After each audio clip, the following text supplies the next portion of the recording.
Saging yan pong, saging. Sarap. Banana cake. Oh, di ba? Ano pong? Merinda ka tayo. Oh, Malipit yan, pa. oh.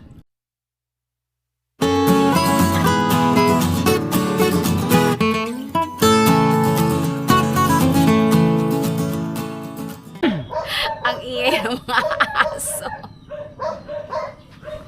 Nagduduwit pa. Ay, alam ko na. Siguro may dumadaang kalabaw. Ayan. Kasi lahat sila tumatahol eh. Hello mga kabarangay! Welcome back sa aming channel ang KKK by Jeng and Dodep. And of course, it's me, your ate Jeng, aka Kapitana. Ayan, tignan nyo naman ang ating mga ingredients for today's video. Diba? Meron tayong saging na 79 pesos. 79 pesos ang ating lakatan. Oh, ayan oh. Ganyan ang presyuhan. Kasi wala po akong makitang ganitong klaseng banana doon sa aming palengke. Ang uso po doon ay palaging mga tordan. Aray! Nagagitang papi sa aking paa. Meron po tayo ditong 4 na saging kasi gagawa po tayo ng banana moist cake. Wow! Wow!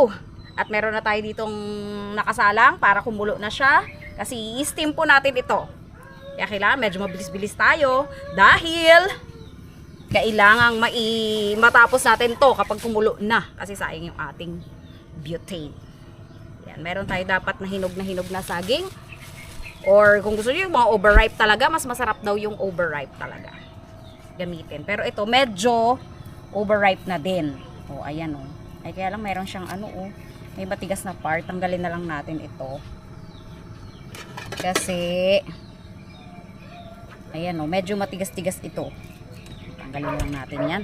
Kasi mga ano naman to, mga jumbo naman tong ating mga banana. Kung makikita nyo o. Jumbo yan. O, diba? Tapos i-mash natin.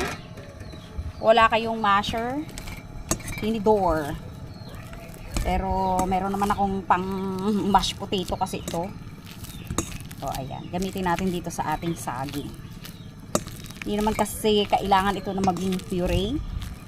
At napakadali naman na itong i-mash dahil malambot naman ito. Ayan, malambot na nga. Finish na nga agad. Kasi masarap naman yung ganitong klaseng ano lang ng banana. Ganitong klaseng pagka-mash. Ayan. I-mash muna natin.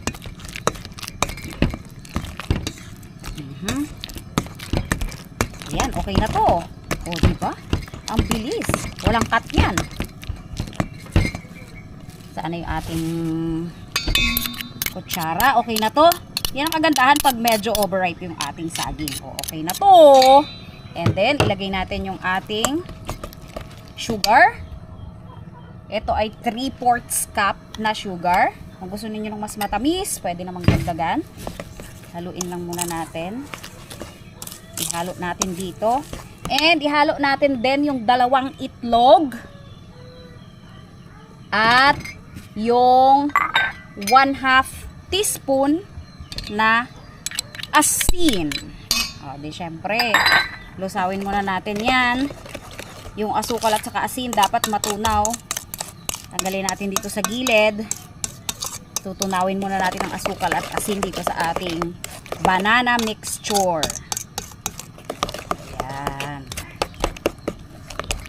Lusaw na lusaw at gamitin na po natin yung ating pang beat para mas mabit ng husto.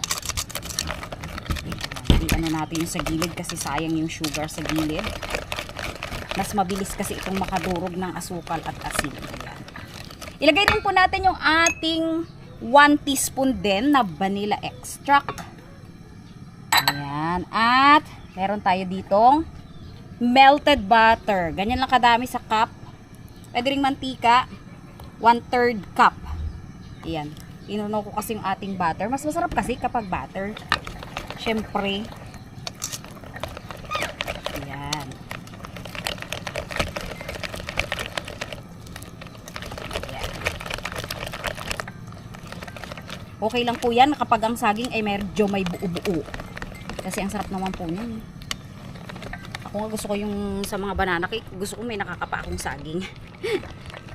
Pero ito halos madudurog naman ito mamaya. Okay, i-set aside muna natin ito kasi gagawa tayo ng pangpamoist sa ating banana cake. Ito ay ang ating buttermilk. Dahil nga wala tayong buttermilk, gagawa na rin tayo. Nakita kong video ay gumawa lang rin siya ng sarili niyang buttermilk. Ano ba yung buttermilk na yon? Yun po yung milk na nakukuha doon sa process ng paggawa ng mga butter. Ayun, fermented na po yon. Pero syempre, wala nga tayong buttermilk. Ayan, linisin ko lang yung aking kutsara dito para hindi natin hugasan. Same lang naman yan. Yung buttermilk, eto na lang po din gagawin. Meron ding pinresent sa atin na homemade or DIY. Ito po ay kalahating tasa ng evap. And then, 1/2 teaspoon po na vinegar. Yan, parang gano'n na rin po yun. Pero hindi magiging maasim naman daw yung ating ano. Ay! Sorry naman. At konti nga lang din yung ating vinegar na nilagay. Yan, tumalsik sa camera. Wait lang po. Kasi meron ng ano, yan. Merong ano yung camera, dad. Pupunasan lang po saglit. Yan. Imimix lang po natin to hanggang magkaroon po siya ng konting buo-buo. Ibibit lang po natin. Ayan, okay na po ito. Basta may nabubuo ng ganyan sa kutsara natin. Okay na po ito. Ilagay na natin. At ang ating tubig po ay kumukulo-kulo na din. Naka-ready na. So, ilagay na po natin ang ating buttermilk. May pa-buttermilk pa tayo. Tingnan natin kung anong nangyayari sa ating kabuhayan. O, diba? Yan, i-mix na natin. Ihalo na po natin ang ating mga dry ingredients. Tabi muna natin ito dito sa balat ng saging. Itong ating dry ingredients ay dapat naka-sip. Isip lang natin din ang ating 2 cups na all-purpose flour. Ayan. 2 cups po ito. Isip lang natin para hindi yung mga buo-buo. Hindi masama. And then, syempre, yung ating 2 teaspoon na baking powder. Isama na natin sa pag-sip. Okay. And then, haluin na natin. Kasi yan na yung last ingredient natin. Syempre, yung dry ingredient natin. Dry ingredients. Sana masarap. Ibit natin. Halu-haluin lang, pero ang palagi naman pong instruction kapag gumagawa ng mga cake ay hindi pwedeng over sa beat. Kailangan lang, syempre walang mga lumps. Pero hindi masyadong over beat. Kasi hindi maganda rin yung alsa. Actually po nung college ako, nagagawa po talaga kami ng cake nung tita ni kapatid ni nanay na bunso. Ano namin yun? Sideline. Nag-aaral din siya noon ng college eh. Sabay kaming nagka-college. As college din ako. First year, second year college. Yan. Nagsa-sideline kami ng cake. Ang sarap din gumawa po ng cake kasi talagang mailalabas mo yung creativity mo. Noong panahon nga, wala pa kaming mga YouTube University. Kami lang ang nagdidiskarte kung ano talaga yung aming gagawin. O ngayon, marami na pong tutorials. Sa Meta, sa mga Reels, sobrang dami na talagang tutorials na pwedeng matutunan. Kaya, ang sarap na sanang mag-bake din. Kung hindi nga lang ako naging diabetic. Diabetic na kasi ako. So, wag na. Paminsan-minsan na lang. Ayan. Konting halo-halo na lang po. Kasi sabi ko nga sa inyo, hindi natin kailangang i-overbeat. Ayan. Yung mga banana cake namin noon na ginagawa ni tita, nilalagyan pa namin ng icing din. As in talagang cake, pero yung loob niya, banana cake. Gumagawa na kami na to dati. Pero iba-iba pa yung mga ingredients namin. Yung ginagamit namin dito ay confectionery sugar, mga pitrako. Ginagamitan namin. Hindi kami masyadong gumagamit ng mga brown sugar. Ayan, okay na to. Kasi para maganda yung alsa. Hindi natin masyadong yung overmix nga. Okay. Etong ating baking pan. Lagyan lang natin ng mantika yung molder natin. Para at least mamaya, hindi naman siya mahirap baklasin. Tingnan natin pati yung gilid. Yan. Baka naman sobra na siya ng mantika. Ayan. Ayan. Parang aapaw to dito. Parang ang dami nung ano ko. Lagyan natin. Yan, may mga buo-buong saging. Malalasap natin yan mamaya. Ay, sakto lang pala siya. Kasi aalsa lang naman to ng hindi masyadong sobrang alsa. Yan. Wala rin kami mga in-orderan pa noon ng mga Shopee ng mga ingredients. Mga gamit. Basta kung ano lang yung available, tira lang ng tira. O, diba? Ganun lang naman ng araw. Ayan. Okay na to. Isa lang na po natin. Kasi dapat palaging kumukulo na po yung atin. Yan. Kulong-kulo na po yan. Makikita nyo naman. Kumukulo na po. Tapos isa lang natin na. Mahinit to ah. Pabaliktad. Ayan. Yeah. Isa lang po natin ng 40 to 45 minutes. Kailangan po meron tayong meron tayong timer. Ayan. Nasa medium, nasa medium fire kasi kumukulo naman na. Ayan, meron pa tayong 4 na minuto doon sa ating 40 minutes na sinet. Amoy na amoy ang bango. Pero tingnan natin kung anong magiging itsura. Kasi ayaw kong buksan kasi para surprise. Pero iba talaga yung amoy niya. Amoy banana cake na talaga. Ang bango! Bango-bango niya. Tingnan natin kung ano mangyayari. 3 minutes more. Ayan na po yung ating timer. 3 seconds na lang. Wala na. Ayan. O, stop na tayo. Mag-toothpick test tayo. Tingnan natin kung anong nangyayari. Hindi ko po ito binuksan ni minsan man. Ah! Grabe naman ang pagkaapaw niya. O, wala na halos. O, mayroon pa din.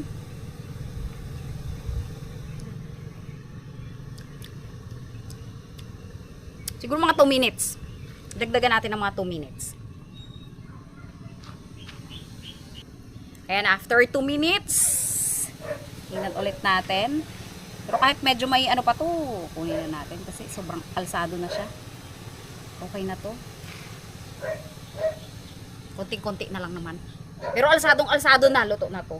I'm sure. Patayin na natin. Luto na yan. Tingnan nyo naman. Oh! Ang dami pala nun. Ang dami pala nung ginawa natin na yun. Ayan, eto na po. Yan, tingnan natin.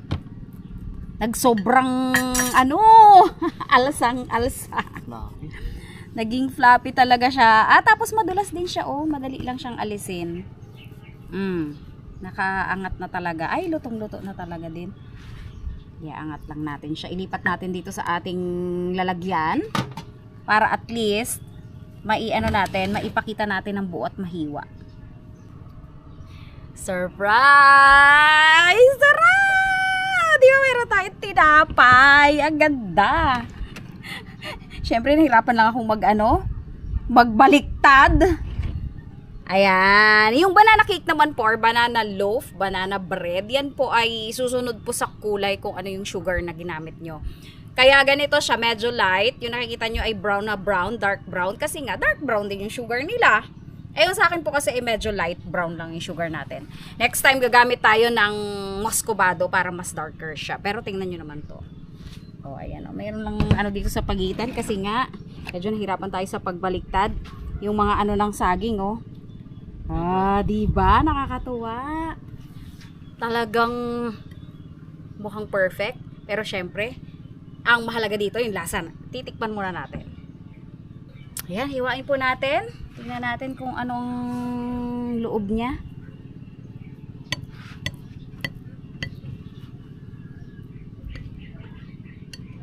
Wow! Wow, tinapay na tinapay, cake na cake. Oh, 'di ba? Mukhang naka-perfect ako ngayon, ah. Oh, 'di ba? Oh. Ayan ang sinasabi ko, oh, yung merong ganun-ganun po na saging. Gustong-gusto ko talaga 'yan. Yung may nalalasahan kang parang banana bits. Kung gusto nyo po lalagyan, pwede rin itong lagyan ng mga pasas or yung raisins, o kaya mga choco bits, yung mga choco-choco na maliliit. Pwedeng-pwede po yun kung ano lang gusto nyong ilagay. Eh ako naman, wala naman akong nabiling mga ganon, walang mga choco chips. Eh di, ganyan na lang.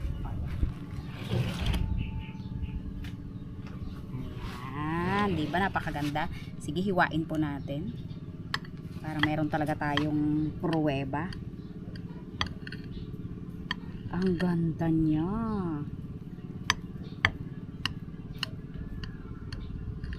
Yan! Wow!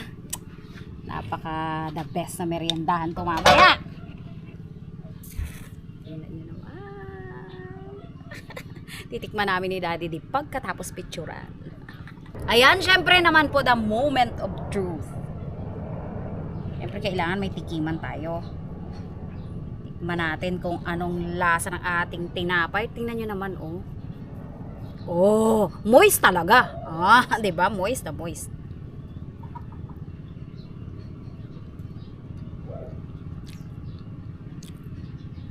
Ang sarap. At hindi masyadong matamis. Kaya mama, lasang saging. Siyempre. Banana cake nga lang, hindi maglasang saging. Sarap, hindi po siya matamis. Pero kung kayo, gusto niyo ng matamis, dagdagan niyo yung sugar niyo. Gawin yung 1.5 cups. Especially na ganun ang kalalaki yung saging. Ang sarap ng saging. Sarap. Sarap po. Tingnan nyo naman, ang perfect. Moist talaga. Tama nga yung buttermilk. Sarap. Pwedeng-pwede nyo pong gayahin. Isulat ko na lang po sa description yung yung mga recipe. Nakakalimutan ko po kasi. Yung mga ingredients, I mean. Nakakalimutan ko. Para at least yung iba hindi na balik ng balik kasi medyo mahaba din yung video natin kung balik ng balik. Isulat ko na lang po itong ingredients na to kasi perfect naman talaga yung lasa. Kung gusto nyo pa ng medyo baka mag-fluffy pa to kung may additional 5 minutes pa, aywan ko. Pero kasi naka 42 minutes na kasi tayo. Kaya hindi ko na siya inano pa. Pero perfect na po yung lasa. As in, ang sarap niya. Pwedeng pang baon ng mga bata, pwedeng pang merienda ng mga bisita ninyo, or pwede rin nating lagyan ng icing ito at gawin talaga siyang banana cake na i-present sa ating mga okasyon. Ayan, thank you so much po. Sana po ay magustuhan nyo ang ating banana moist cake. Kapag kayo rin po ang gumawa, talagang magugustuhan ninyo. Thank you so much po sa mga patuloy na sumusuporta sa aming channel. Sana po ay huwag kayong magsawa sa paghihintay sa ating mga simple vlog. Thank you so much po ulit. Bye. Oh. Ayan, meron tayong bisita! Patikimin natin ang ating banana cake. Ayan po. Sakto dating ko mo eh. Sakto kita eh. Kawara ko lang balik dito may merinda pa eh. Saging yan po, ang saging. Masarap. Banana cake. Oh, di ba? Ano po? May merinda ka tayo. Oh, Maliit yan. pa. Oh. Bagong luto lang yan eh. Sapsahan tong pamranda mo kung meron sana nag-juice ha. Wait, yun lang. Wala akong juice. Nakachamba. Si Tatang po kasi ay naiidlip pa. Ayan. Bigyan din natin mamaya. Sarap eh. Ayos. Oh, anong lasa? Okay ba? Lasang Ayos. cake din ba? Kaya lang lasang-lasa yung saging yan ah.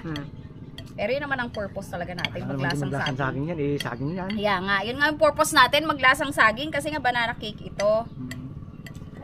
Ayan. O, diba? Ayos. Tol. Ayan. O, nachamba si Pong. Merinda tayo. Oh, yan pa kasi yung vlog nila. Ayan, thank you so much